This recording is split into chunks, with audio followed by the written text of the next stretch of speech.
Let's queer up politics. After New Hampshire, it's only Biden versus Trump. Where does LGBTQ stand now? Yesterday, Queer News Tonight reported extensively on the possibility of Biden winning the election. After the defeat of Nikki Haley in the New Hampshire primary, Trump seems like a certainty in November against President Biden. Haley, the former governor of South Carolina, is trailing Trump by more than 30 points. The polls are showing favorable scenarios for Biden winning against Trump. GOP political insiders are suggesting that pressure will mount this week for Haley to get out of the race. As the focus intensifies on this pivotal matchup, attention turns to the status of LGBTQ+ issues in the political arena. Trump's anti-LGBTQ+ views are not a secret anymore. He has supported Florida's DeSantis bigotry on transition-related medical care, pledged to revoke Biden's policy on trans issues, and wants to ban trans people serving in the military. Even if Trump doesn't care about other LGBTQ+ issues, he still has a dramatic effect on the community. Lambda Legal says that nearly 40% of all federal judges appointed by Trump to courts of appeals had demonstrated a history of anti-LGBTQ+ bias. Biden, on the other hand, is committed to being a champion for the LGBTQ+ people every day in the White House.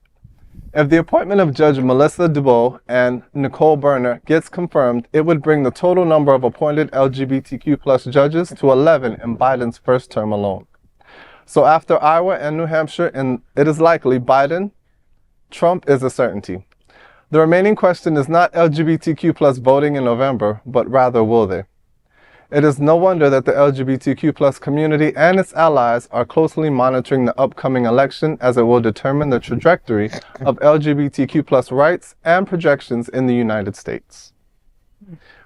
This is a very important election year, so I'm pleading and begging that we all get involved. We find out who we're voting for that are holding these offices in our communities, and make sure that you go out and actually meet the people that are on the ballots.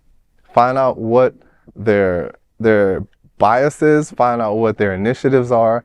Make sure you see what they support in and out of the spotlight.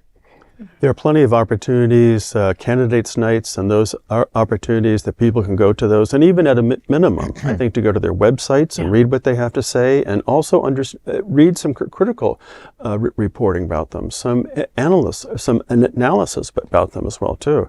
I mean, what I still worry the most about is that there's not enough of progressive good feeling behind Biden, not that people are going to vote for Trump, but a lot of people in the gay progressive community are simply not going to vote in enough numbers that are going to make big differences out there. And you know, the spark that Barack Obama had, or that Bernie Sanders had, and a lot of other people have, I'm not feeling that spark out there that people feel that for the Democratic. I mean, and it's always tougher to bring people out when you bring them out to vote against something as opposed to voting for something. Right. And I think that's one of the problems that we have. That's why I think we all have to work harder. But believe it or not. You know, last night's election, or last night's vote in New Hampshire, the surprise is there was no surprise. She got to 10 points. Nikki Haley got within 10 points, but she didn't close. No. She, if she'd have finished within 8 points or so, but she still finished 10 points behind. It's always been a fait accompli that Trump would be the nominee. The question is, how long will she be a thorn in his side? I read an article today on CNN that the orange one spent the night not celebrating, but sulking, because Nikki Haley won't let him have his lollipop as soon as he wants. You know, that's the man who's running for this, and he's mad about it. But I would encourage, especially because we all know everything we're going to learn just about Trump. We know just about everything about Biden at this point. That has been litigated for going on 5 years now.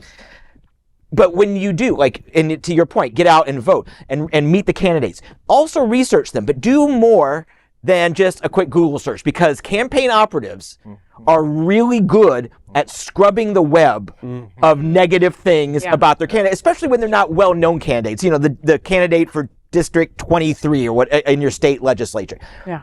Find out about them. Do 2 Google searches, and the second one you'll probably find a lot more about that person. So right now, and also re-register to vote. If you want to vote by mail, you have to re-sign up.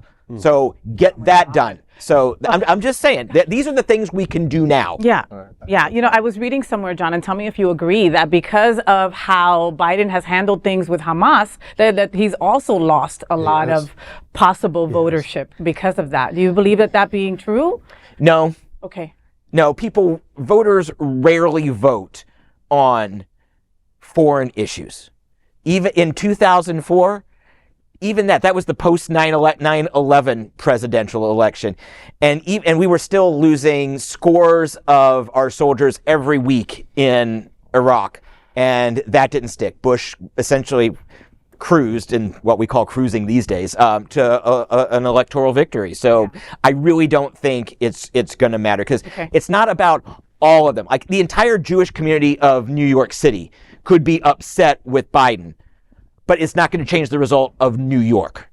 New York's votes are still going to go to Joe Biden in the fall. It's about how do you affect the Dearborn community, which is a very Middle Eastern-based community outside of Detroit, Michigan. Those are the votes that matter. What about the communities in central in downtown Philadelphia? Those are the states. Those are the communities that are really going to matter. So. It could affect it, but it's such a narrow slice. It's an important slice, but it's a very narrow slice of the electorate. Okay. You know what it does for me, though? I think it goes back to the point we were talking about before, is that there is a growing concern about the number of deaths in the war that's going on in Gaza. And so there are a number of people, particularly younger people in this country, who are very, very upset about that. And again, it may lead them to the point of saying, I'm really mad at Biden for what he's doing. I'm certainly not going to vote for Trump. But again, it gets to another point where they're going to sit the election out. And that's what makes me concerned, because there has been a huge backlash of people in this country who, of course, were very empathetic toward what happened on October 7th in Israel, but they also have very strong feelings about what's been happening in Gaza for the last 2 months. Yeah. And they disapprove of it. Well, piggybacking on what John said, it's an election year. Make sure that you go out and vote. Make sure that you take your friends out to vote. Remember that there was a time when Trump said he was the most supportive president that we've ever had in history, all right? That is bullshit. That is not true, okay? So please get out there and vote. It's imperative.